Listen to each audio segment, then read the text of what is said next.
Welcome viewers, আজকের ভিডিওতে দেখাবো ফেসবুকে মার্কেট প্লেস আপনারা কীভাবে ডিলিট করবেন। আপনারা নিশ্চয়ই সবাই ফেসবুক ইউজ করেন এবং আপনারা সবাই জানেন যে ফেসবুকে কিন্তু মার্কেট প্লেস বলে একটি অপশন রয়েছে, যেখান থেকে বিভিন্ন জিনিস আপনি কিনতে পারবেন এবং সেলও করতে পারবেন।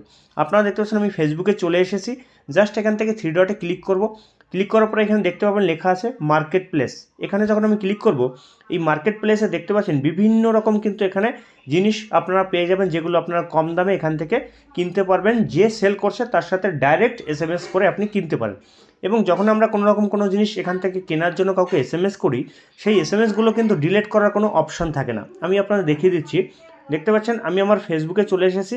এখান থেকে জাস্ট এখানে দেখতে পাচ্ছেন, যেহেতু ফেসবুকে এখন মেসেঞ্জার অপশনটি শো করছে, জাস্ট এখানে ক্লিক করব।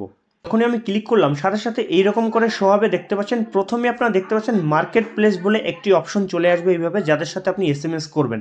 এবার আমি যখন এর ভেতরে চলে যাব, যাদের সাথে আমি এসএমএস করেছি কোনো জিনিস নেওয়ার জন্য বা কেনার জন্য, দেখতে পাচ্ছেন এখান থেকে আমি জাস্ট একটা ওপেন করছি। দেখতে পাচ্ছেন এখানে আমি তার সাথে অনেক রকম কথা বলেছি, সেগুলো কিন্তু এখানে এসএমএসগুলো রয়েছে। এসএমএসগুলো আপনি ডিলিট করতে পারবেন না। দেখতে পাচ্ছেন আমি জাস্ট এখানে চেপে ধরে কিন্তু আমি এখান থেকে জাস্ট থ্রি ডটে যদি ক্লিক করি, তাহলে এখান থেকে জাস্ট আনসিন দেখতে পাবো। এবং এখানে ক্লিক করলে কিন্তু এটাকে জাস্ট এখান থেকেও কিন্তু আমি জাস্ট রিমুভ দেখতে পাবো। একটা একটা করে করতে হবে। এবার আমি যদি এই প্রোফাইলটিকে ডিলিট করতে চাই, সেজন্য কোনো অপশন কিন্তু এখানে ওপরে নিচে নেই। আমি যখন চেপে ধরবো, দেখতে পাচ্ছেন কোনো প্রোফাইলে, দেখতে পাচ্ছেন এটাকে চেপে ধরলাম, কোনো ডিলিটের কিন্তু অপশন থাকবে না, সাথে সাথে কিন্তু প্রোফাইলটি ওপেন হয়ে যাবে। এবার আপনারা এইগুলো কিভাবে ডিলিট করবেন পার্মানেন্টলি, সেই জন্য আপনাদের কী করতে হবে, আপনাদের চলে যেতে হবে আপনাদের প্লে স্টোরে গিয়ে কিন্তু আপনার মেসেঞ্জারটি ডাউনলোড করতে হবে। মেসেঞ্জার যাদের কাছে রয়েছে তাদের আর ডাউনলোড করতে হবে না, যাদের কাছে নেই তারা কিন্তু এখান থেকে মেসেঞ্জারটি ডাউনলোড করবেন। তো আমি এখান থেকে মেসেঞ্জারটি সার্চ করলাম, এখানে ক্লিক করে মেসেঞ্জারটি ইনস্টল করছি।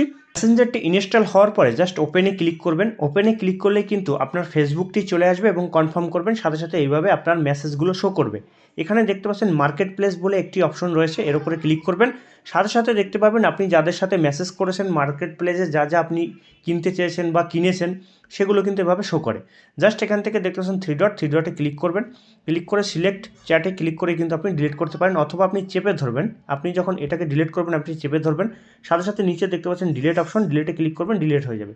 অর্থাৎ এখান থেকে পার্টিকুলার একটা একটা করে ডিলিট হবে। এবং আপনি এখান থেকে দেখতে পাচ্ছেন থ্রি ডটে ক্লিক করে যদি আপনি সিলেক্ট করেন, দেখতে পাচ্ছেন সিলেক্ট চ্যাটে ক্লিক করলাম, আপনি জাস্ট একটা একটা করে এখান থেকে জাস্ট সিলেক্ট করে দেবেন, যেটা আপনি এখান থেকে ডিলিট করবেন। জাস্ট আমি এখান থেকে সবগুলো করব, তার জন্য সবগুলো এখান থেকে দেখতে পাচ্ছেন টিক করে দিলাম। জাস্ট এখানে ডিলিটে ক্লিক করবেন, সাথে সাথে আপনি দেখতে পাবেন যাদের সাথে আপনি চ্যাট করেছেন মার্কেট প্লেসে, সমস্ত চ্যাটগুলো কিন্তু এখান থেকে ডিলিট হয়ে গেছে। এবং কোনো কিন্তু এখানে দেখতে পাচ্ছেন মার্কেট প্লেসের ভেতরে কোনো এসএমএস নেই।